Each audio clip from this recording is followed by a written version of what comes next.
Well, this spring snowstorm already hitting parts of the state, bringing that accumulating snow to the high country first, with the rain-snow mix taking over the lower elevations through our Tuesday afternoon. We are tracking some cooler than average temperatures, only topping out in the low 40s, but temperatures will slide throughout the day today. Notice how parts of southern Colorado are still a little bit warmer. It's not going to quite hit there until late tonight into early tomorrow. We even have some areas along the western slope that could get into the 70s today. Grand Junction 71. Totally different story for us here in the Denver area. It is a first alert weather day. Tomorrow will be a first alert weather day, even going into Thursday morning, dealing with the impacts of this spring snowstorm. Heavy mountain snow will be the talker for our Tuesday. Travel trouble, definitely a concern up in the high country, with the potential for feet of snow possible in some mountain areas. Right here in Denver, we are looking at accumulating heavy wet snow that could lead to down power lines, down tree branches, which could cause some power outages. So all things that we are watching before freeze conditions take over Wednesday into Thursday. Now, throughout our Tuesday, we are anticipating a rain-snow mix that will transition over into a little more snow as we get later into the day, with very minimal accumulation expected today.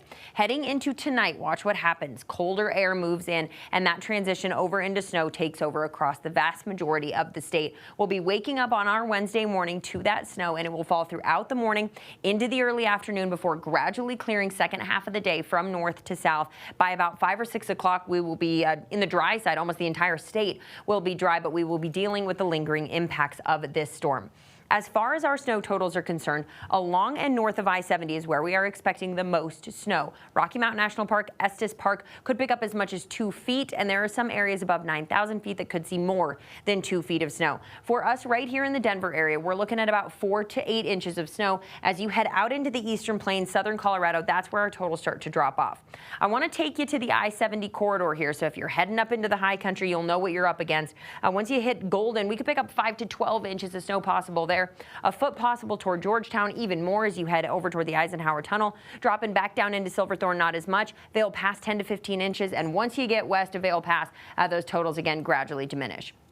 As far as here in Denver, we are looking at some light accumulations throughout the day today. They would be mainly on the grassy surfaces. Into the foothills, we could pick up some light accumulations, maybe around an inch going into the afternoon. But look what happens overnight into early tomorrow. That's when the totals start to build. We're talking about picking up about 3 to 5 inches as we head out tomorrow morning. That snow will be on the ground. Foothills could see more. Divide communities could also see a little bit more. And then as we go into tomorrow afternoon, all said and done, as I mentioned, around 4 to 8 inches of snow. That's on average. There will be some localized higher totals, especially for our communities in the foothills. We could see as much as a foot of snow possible there, and similar conditions for those communities along the Palmer Divide. So some decent snow expected, the heavy wet kind, and then once it clears, it gets very cold, and we will have freeze watches that go into effect Wednesday evening through Thursday morning.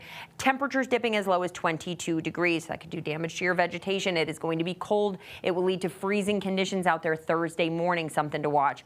As far as those overnight lows, Wednesday into Thursday, this is what our temperatures will be looking like in the 20s, so it's going to be quite cold, but we'll get some nice melt and some warming going into Thursday afternoon. Those temperatures rebounding into the mid-60s. We'll be in the 70s as we head into the weekend, but the next couple of days, definitely ones to keep our eye on with that heavy, wet, spring-style snowstorm hitting the state.